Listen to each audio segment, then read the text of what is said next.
The 20th anniversary of September 11th comes a flood of memories and emotions about the terror attacks that took nearly 3,000 lives. Elise Preston spoke with the widow of a New York City firefighter, a hero, but also a husband and a father.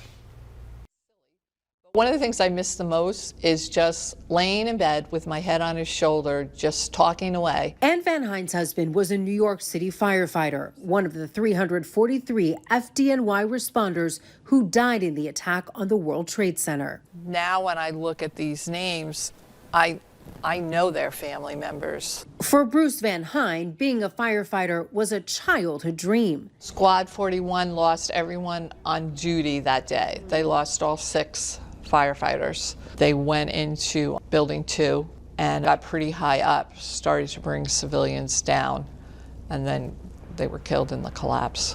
When was the last time you spoke to Bruce? The last time I saw Bruce was Sunday, September 9th. He said, I'm blessed. And I said, why?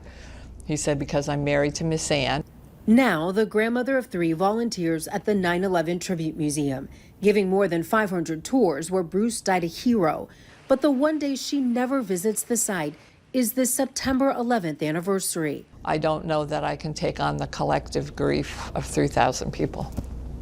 20 years ago, Joan Mastropaolo lived just a block west of the towers. She watched the attacks from her office window. I saw both towers get struck by the planes. I was never able to make it back home. As a volunteer for the Tribute Museum, she shares stories of both the horrors and humanity of the day. We had over 500,000 people come here after 9/11 with only one objective. They wanted to help. That support from both loved ones and strangers has helped Van Hein carry on as she honors her husband's memory and makes sure we never forget. Elise Preston, CBS News, New York. Saturday, the International Peace Garden is holding a memorial event to mark the 9/11 anniversary. Members of North Dakota's congressional delegation and state lawmakers will speak at the event, which starts at 11 in the morning. The memorial site, which includes beams from the Twin Towers, was set up in 2010 with the help of both North Dakota and Manitoba governments to reflect on the need for peace and cooperation.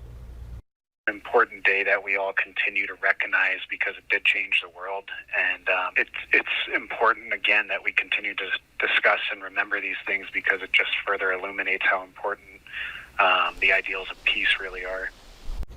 The International Peace Garden was one of the first organizations to obtain steel beams from the towers for an exhibit. Meanwhile, 2 decades after its destruction in the September 11th attacks, the work to rebuild the World Trade Center remains incomplete. 2 planned skyscrapers, a performing arts center, and a church are still unfinished at the site. New research is shedding some light on COVID-19 cases in kids. What you need to know is coming up next.